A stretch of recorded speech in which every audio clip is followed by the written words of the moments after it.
One little, two little, three little learners, let's learn with Teacher Joe. Hi kids, it's me again, Teacher Joe. J-O, Joe. What time is it? Tick-tock, tick-tock. It's time to learn.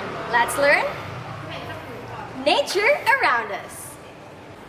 Kids, open your book on page 6. Let's talk about flowers, specifically the flower rose. Have you ever seen the flower rose in your garden or outside? Its color, what is the color?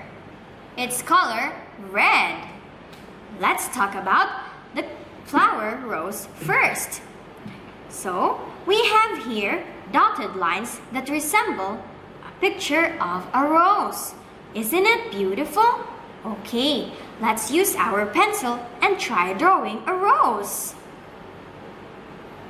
There are many curved lines resembling the petals of a rose.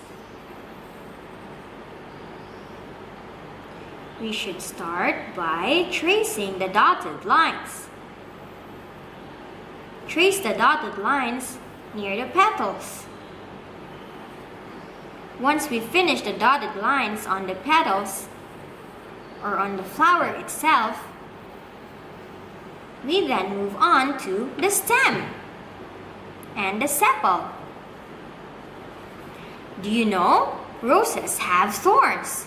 So, if you ever see roses outside your house or even roses that are on bouquets, you have to be careful because there are thorns on roses. Next, the leaves. This is a leaf. We have here 3 leaves on this picture. Roses have leaves. Once we're done tracing all of the dotted lines, we can now start coloring. The color of the rose is red.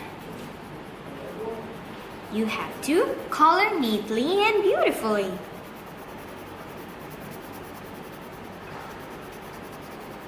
Have you ever seen a rose outside? Or a cut rose on a bouquet? It's usually a symbol of love when you give it to someone. Next, we color the sepal, the stem, and the leaves. Color it green.